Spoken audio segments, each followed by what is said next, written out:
पथिक कहने लगा कि हे प्रेत, तुमने सारस के वचन किस प्रकार और क्या सुने थे, सो कृपा करके कहिए। प्रेत कहने लगा कि इस वन में कुहरा नाम की नदी पर्वत से निकली है। मैं घूमता घूमता उस नदी के किनारे पहुंचा और थकावट दूर करने के लिए वहां पर ठहर गया। उसी समय लाल मुख और तीखे दांतों वाला एक बड़ा बंदर वृक्ष से उतरकर जल्दी से वहां पर आया जहां एक सारस सोया हुआ था। उस चंचल बंदर ने कई एक पक्षियों को देखकर उस सोए हुए सारस को दृढ़ता से पैरों से पकड़ लिया और तो सब पक्षी उड़कर वहां से चले गए, परंतु सारसी भयभीत होकर विलाप करती हुई वहीं पर रुक गई। नींद के दूर होने तथा भय से नेत्र खोलकर सारस ने बंदर को देखा और मधुर वाणी से कहने सारसी भयभीत होकर विलाप करती हुई वहीं पर रुक गई। नींद के दूर होने तथा भय से नेत्र खोलकर सारस ने बंदर को देखा और मधुर वाणी से कहने लगा, हे बंदर, तुम बिना अपराध मुझको क्यों दुख देते हो। इस संसार में राजा भी केवल अपराधियों को ही दंड देता है। तुम्हारे जैसे श्रेष्ठ प्राणी किसी को पीड़ा नहीं देते। हम अहिंसक और दूसरे के कर्मों को नहीं देखते। जल की काई खाने वाले, आकाश में उड़ने वाले, वन में रहने वाले, अपनी स्त्री से प्रेम करने वाले, दूसरों की स्त्री को त्यागने वाले, दूसरों की बुराई से दूर रहने वाले, चोरी न करने वाले, बुरों की संगति से वर्जित, किसी को कष्ट न देने वाले हैं। सो इस प्रकार मुझ निरपराधी को हे बंदर छोड़ दो। मैं तुम्हारे पहले जन्म के वृत्तांत जानता हूँ। यह वचन सुनकर वह बंदर उसको छोड़कर दूर बैठ गया और कहने लगा कि तुम मेरे पूर्व जन्म के वृत्तांत को कैसे जानते हो? तुम अज्ञानी पक्षी हो और मैं वन में घूमने वाला हूँ। सारस कहने लगा कि मैं अपनी जाति की स्मृति के बल से तुम्हारे पूर्व जन्म का सब वृत्तांत जानता हूँ। तुम पूर्व जन्म में विंध्य पर्वत के राजा थे और मैं तुम्हारे कुल का पूज्य पुरोहित था। तुम राजा होकर अपनी प्रजा को पीड़ा दिया करते थे। विवेकहीन तुमने बहुत सा धन इकट्ठा किया। सो वानर, प्रजा की पीड़न रूपी अग्नि की ज्वाला से तुम पहले ही तप चुके हो। पहले तुम कुंभीपाक नरक में गिराए गए। तुम्हारे शरीर को नरक में 3000 वर्ष बीत गए। फिर नरक से निकलकर बचे हुए पापों के कारण इस बंदर की योनि में आए और मुझको मारना चाहते हो। पूर्व जन्म में तुमने ब्राह्मण के बाग से लूटकर बलपूर्वक फल खाए थे। उसका यह भयंकर फल हुआ कि तुम वानर और वनवासी हुए। प्राणी अवश्यमेव अपने किए हुए कर्मों को भोगता है, इसको देवता भी नहीं हटा सकते।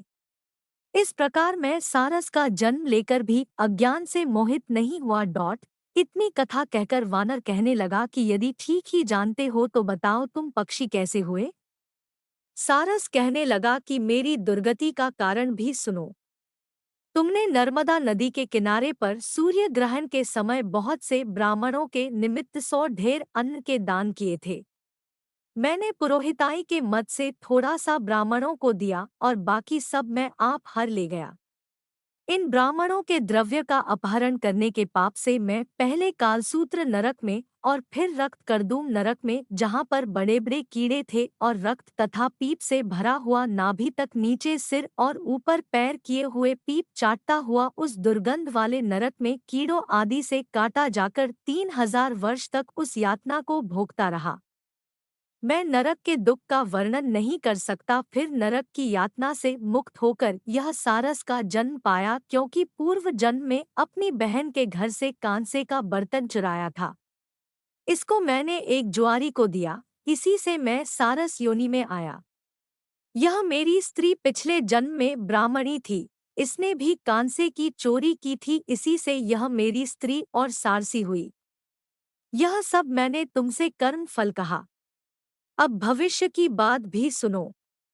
अब मैं, तुम और यह मेरी स्त्री भी हंस होगे और कामरूप देश में सुख से निवास करेंगे। फिर इसके पश्चात गौर योनि में और फिर जाकर दुर्लभ मनुष्य योनि को प्राप्त होंगे। इसमें मनुष्य पाप और पुण्य दोनों ही कर सकता है। इस प्रकार शिव की माया से यह सारा जगत मोह को प्राप्त होता है। न केवल हम ही परंतु इस संसार के सभी जीव प्रवृत्ति मार्ग में फंसकर अच्छे और बुरे कर्म करते और उनका फल भोगते हैं। इसलिए सब प्राणियों को धर्म का सेवन करना चाहिए। देवता, असुर, मनुष्य, व्याघ, कीड़े मकोड़े सभी से कंटक रूपी मार्ग नहीं छूटता। केवल वेदांत जानने वाले योगी ही इस मार्ग सम्मार्ग से बच सकते हैं। इसी कारण बड़े बड़े महात्मा भी कर्म फल को टाल नहीं सकते। उपाय से तथा बुद्धि से कोई भी इसको नहीं बदल सकता। तुम पहले राजा थे, फिर नरक में गए, अब बंदर की योनि में वन में फिरते हो और फिर भी ऐसा ही जन्म पाओगे। ऐसा विचार कर आनंद पूर्वक और धैर्य धरकर विचरते हुए काल की प्रतीक्षा करो। तब वानर ने कहा कि पहले जन्म में मैं तुम्हारी पूजा करता था, अब तुम मुझको प्रणाम करते हो। तुम जाति के स्मरण से मेरे पूर्व जन्म के वृत्तांत को जानते हो। आनंद पूर्वक रहो, तुम्हारा कल्याण हो। तुम्हारे वचनों को सुनकर मैं मोहरहित होकर वन में विचरूंगा।